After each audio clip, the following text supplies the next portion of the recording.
Que en la medida de lo posible antes de someterse a una anestesia se cuente con una historia clínica completa del paciente para conocer todas sus alergias, sus posibles alergias y las complicaciones que podrían suscitarse. Sin embargo, aún así es posible que estas surjan y aquí le vamos a hablar de cómo se pueden prevenir. Cualquier cirugía supone un riesgo, por lo consiguiente el uso de anestesia también implica riesgos, aunque cada vez estos son menores con el avance en técnicas y sustancias que se emplean hoy en día. Irlanda Maya tiene más información. Desde el principio de la ciencia se ha buscado un medio para eliminar el dolor y la utilización de la anestesia como paliativo es muy frecuente en la historia de la humanidad. En marzo de 1842 en Estados Unidos, el doctor Crawford Williamson fue el primero en usar como anestesia el éter durante una operación al administrarla a un niño antes de extirparle un quiste en el cuello. Anterior a esa fecha, los procedimientos para someter a un paciente o aminorar su dolor se basaban en la hipnosis, el consumo de hongos alucinógenos, propinar un golpe en la cabeza o incluso el método rudo de amordazar y sostener con fuerza los brazos y piernas del paciente. Por ello es que cuando se comenzaron a usar sustancias específicas como anestesias, fueron muy bien recibidas y agradecidas por los pacientes. Básicamente existen tres tipos de anestesia. La anestesia local, en la que solo se elimina la sensibilidad dolorosa de una pequeña zona del cuerpo, generalmente la piel. La anestesia locorregional, se elimina la sensibilidad de una región o de uno o varios miembros del cuerpo. Y tres, la anestesia general. Aunque actualmente, gracias a los avances de la ciencia, las complicaciones por el uso de anestesia han disminuido, aún existen ciertos riesgos que deben tomarse en cuenta. La recomendación es informarse sobre el procedimiento al que se va a someter y cerciorarse de que estos sean realizados por especialistas certificados y en un lugar propio, informó Irlanda Maya. Para hablar de las complicaciones de la anestesia, damos la más cordial bienvenida en respuesta oportuna al doctor Luis Antonio López Gómez, anestesiólogo. Doctor, bienvenido, muchas gracias por estar con nosotros. Muchas gracias, muy amable por la invitación que me hacen a este programa. Bienvenido, doctor. Gracias. Qué importante es la anestesia y conocer cuando se va a tener un bebé, por ejemplo, conocer a todo el equipo que conforma, no solamente el ginecólogo, sino también justamente el anestesiólogo. Qué importante es la anestesia y la gente, alguna le tenemos pánico a la anestesia. Claro. Platíquenos un poquito. Claro, creo que esto es, una gente nos establece que siempre tiene un miedo, y un miedo cuando no hay una información adecuada. Ciertamente, uno de los tópicos es las complicaciones, y esas complicaciones derivan precisamente del no conocer, ¿sí?, el estado físico de los pacientes. Igualmente, los pacientes conocer acerca de qué técnicas van a ser las que se van a realizar y para poder efectuar su cirugía. De tal forma que sí es muy importante que el médico conozca perfectamente a la paciente y le despierte las dudas. Así es. Doctor, ¿cuáles son las posibles complicaciones de una anestesia? Independientemente de que se conozca la alergia que puede tener el paciente, bueno, finalmente se puede suscitar una alergia por primera vez cuando se le anestesia. Pero otro tipo de complicaciones, ¿cuáles serían? Mire, las complicaciones son variadas y esto va a depender básicamente de que hay tres factores importantes durante un procedimiento anestésico quirúrgico. El primero, que son los medicamentos que administramos. Medicamentos que son desde opioides, hipnóticos para que duerma el paciente, relajantes, etc. Todos los medicamentos tienen efectos colaterales importantes. Sin embargo, un anestesiólogo deberá de saber que estos efectos colaterales, cuándo se presentan y cómo disminuirlos. La otra parte es básicamente el órgano a donde se va a operar. El cirujano, en un momento dado, si es una cirugía de neuro, es una cirugía del corazón, obviamente que la cirugía per se va a tener ciertas alteraciones. Y el siguiente punto, que es también muy importante, y que es básicamente el estado del paciente. No es lo mismo un paciente sano a un paciente que tenga unas enfermedades concomitantes, háblese presión arterial, diabetes, asmático. Entonces todos los factores son importantes y que el anestesiólogo debe valorar para establecer un plan quirúrgico.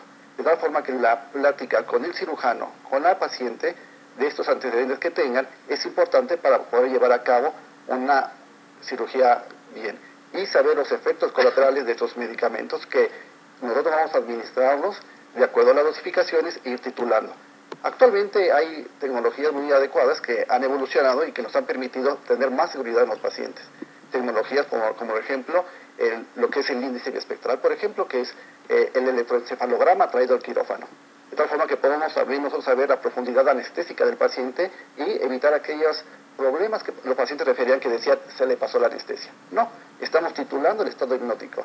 Asimismo también tenemos perfusores endovenosos, que son sistemas computacionales, los cuales nosotros llegamos a una dosis, una concentración plasmática de un medicamento y eso nos da seguridad en este ámbito.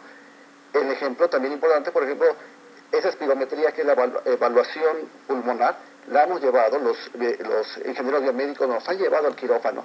Los monitores ahora tienen espirometrías para nosotros determinar cualquier alteración. Es decir, actualmente tenemos tecnología tanto desde el punto de vista de medicamentos, tecnología de monitoreo para poder vigilar al paciente y eso nos permite mayor seguridad al paciente y al anestesiólogo para poder llevar a cabo a fin una muy buena anestesia y que el paciente salga sin complicaciones. Las complicaciones van a depender, ¿sí?, del estado del paciente y de la cirugía que se va a realizar, pero hoy en día tenemos, por ejemplo, como cirugías neurológicas, extirpación de tumores, clipajes de aneurismas, donde el paciente incluso puede salir despierto, hablando, y bueno, esas complicaciones se han disminuido. Probablemente hace 20 o 30 años esto no sucedía. El avance tecnológico que hemos tenido en estos ámbitos nos han permitido precisamente evitar estas complicaciones. ¿Cuáles son los tipos de anestesia que existen y cómo funciona cada uno? Nosotros tenemos 3 rubros principales, que es la anestesia general, donde el paciente se duerme completamente y utilizamos diferentes medicamentos. Tenemos las anestesias regionales, las cuales generalmente hay procedimientos donde, por ejemplo, nada más se va a dormir o queremos la anestesia de un solo elemento del cuerpo, por ejemplo, una extremidad, un brazo, etcétera. Entonces se usan anestesias regionales. Pueden ser anestesias locales, incluso, que se puede utilizar para solamente ciertos elementos. Entonces, en este ámbito se pueden utilizar estos 3. Eso va a depender de la cirugía, del cirujano, a un momento dado que vaya a querer solamente cierta área, y bueno, y las condiciones físicas que el paciente puede tener. Yo puedo tener un paciente que tiene una cardiopatía isquémica, y la elección puede ser, si la cirugía se puede hacer, es una anestesia regional, que puede tener menos riesgo que una anestesia general. Sin embargo, si se requeriera en ese ejemplo de operarse, bueno, lo importante es esa evaluación preanestésica y dirigirlo a algún otro especialista, como es el cardiólogo, para que al paciente lo tenga en condiciones adecuadas. Eso es muy importante, tener en cuenta que el anestesiólogo, su relación debe ser también con las otras disciplinas. ¿Para qué? Claro. Para que el paciente esté en mejores condiciones.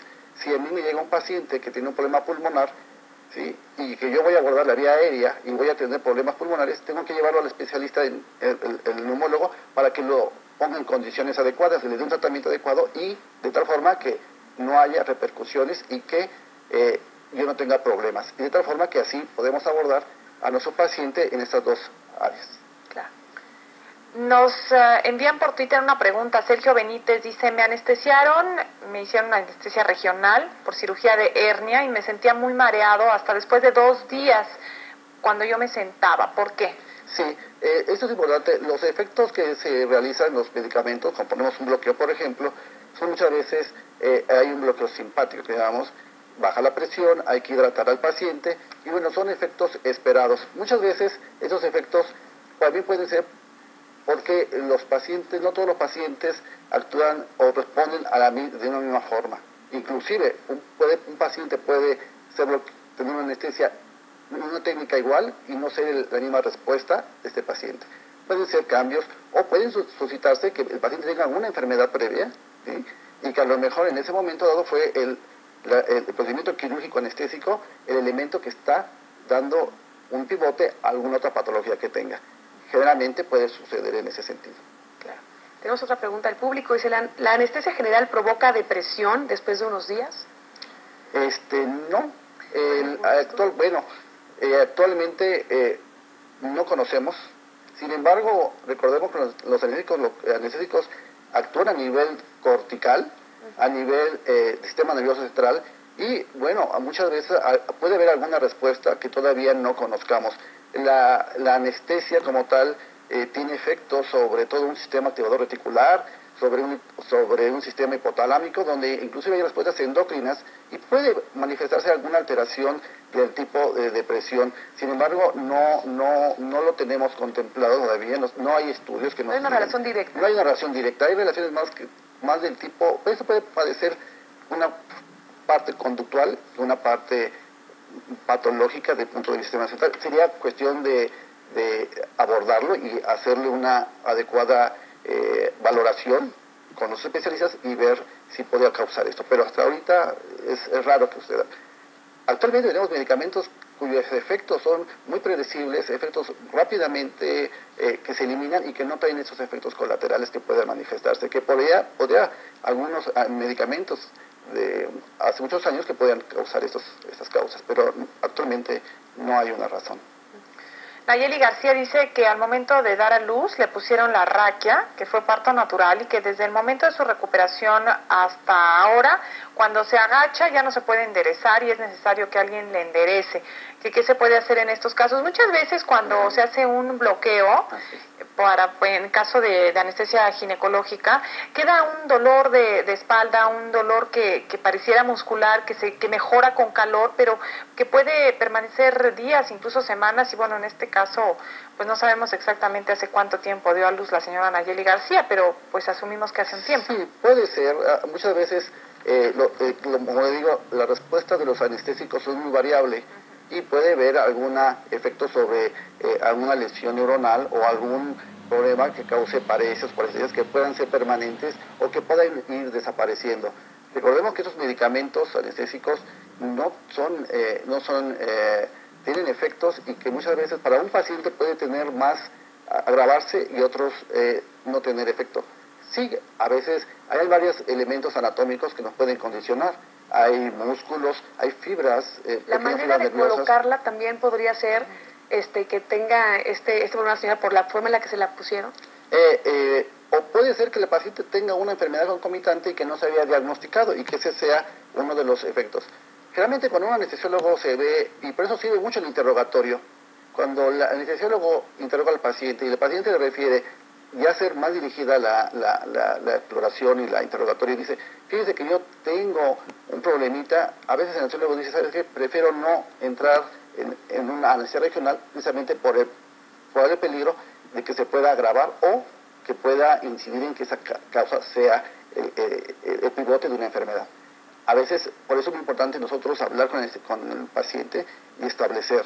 A veces hay quienes dicen, no se doy una anestesia regional, mejor una anestesia general. Pero en un parto no se puede. No se puede. Ahora ya hay tecnologías, hay agujas que son menos traumáticas, hay procedimientos, agujas muy pequeñas que precisamente evitan ese trauma. Yo le tenía pánico justamente a la Raquel, la verdad es que ni sentí. Era más fuerte la contracción, entonces realmente no se sintió nada, pero hay gente que sí es más sensible, ¿no? Claro. Y hay una respuesta que llamamos una respuesta de idiosincrasia hacia ciertos medicamentos y que no están publicados. Y de hecho, muchos médicos deberíamos de informar a los laboratorios acerca de esas respuestas porque sirven de alertas para que en otros sitios pueda saberse y estar en más condiciones de saber que puede haber estos efectos, ¿no? Jacqueline Oboe en Twitter pregunta por qué cuando la operan le dan convulsiones y despierta entubada en terapia intensiva. Aquí debemos saber si la paciente tiene algún trastorno concomitante. Yo había hablado hace ratito que los medicamentos actualmente tenemos medicamentos cuyo efecto es predecible y rápidamente se eliminan. Probablemente ella tenga otra enfermedad. Muchas veces es muy que pacientes que tienen crisis convulsivas o enfermedades sistémicas y el mundo le dice deje de tomar los medicamentos y sin embargo no le preguntan al anestesiólogo si debe de tomarlos. Puede ser que a lo mejor esa paciente tenga crisis convulsivas y deje de tomar alimento y en ese momento puede ser. La siguiente pregunta de Jacqueline es ¿cómo afecta la anestesia a un paciente con disautonomía? Eso es muy importante. La disautonomía, muchas veces estos pacientes que tienen lesiones medulares por accidentes, mucha gente piensa que como no tienen sensibilidad, ¿sí? No tienen movimiento, no va a haber, puede no darse no necesitan el anestesiólogo para poder realizar procedimientos como por ejemplo colocarles una sonda o cuando está la vejiga llena. El sistema nervioso, cuando se bloquea este sistema sensitivo y motor, no se bloquea el sistema parasimpático o sistema vegetativo o el simpático. Este queda todavía activo. Y muchas veces una respuesta como es calor o alguna tracción de una visera puede causar una respuesta autonómica que puede causarse desde bradicardia y puede llegar hasta el paro cardíaco. Entonces, es muy importante precisamente que un anestesiólogo esté oportunamente en estos procedimientos quirúrgicos. Es lo que llamamos protección neurovegetativa, para precisamente evitar esos efectos que ya están muy controlados. Además, ya tenemos nosotros ciertos algoritmos, decisiones, cuadros de decisiones, donde establecemos si ese tipo de pacientes tienen una patología, nosotros dirigirnos hacia ese tipo de procedimientos. Tenemos otra pregunta, dice, ¿a causa de la anestesia una persona se puede volver hipertensa? No, más bien yo creo que la paciente era hipertensa. A veces los pacientes no se saben. En mi práctica hemos tenido pacientes que cuando los estamos monitorizando vemos cifras tensionales muy elevadas. Nos cuesta trabajo a nosotros normalizar esa presión.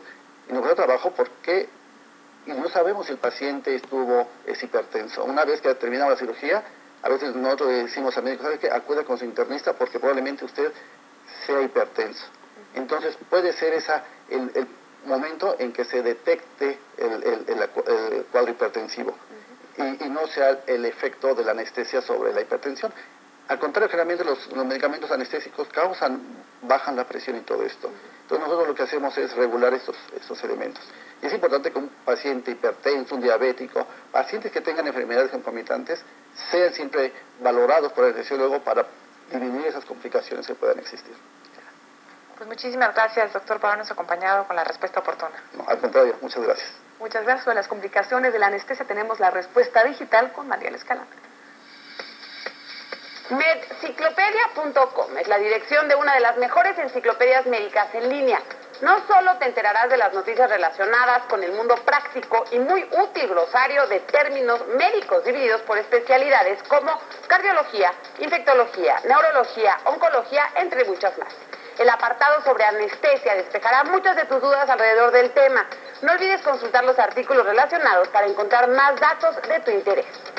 Y en la página anestesiaenmexico.org vas a encontrar distintos volúmenes de una revista que versa única y exclusivamente sobre el tema. Este es el portal del órgano oficial de la Federación Mexicana de Colegios de Anestesiología, desde el cual podrás descargar fácilmente artículos o la revista entera a tu computadora. Vamos a un corte comercial y regresamos aquí a Respuesta Oportuna.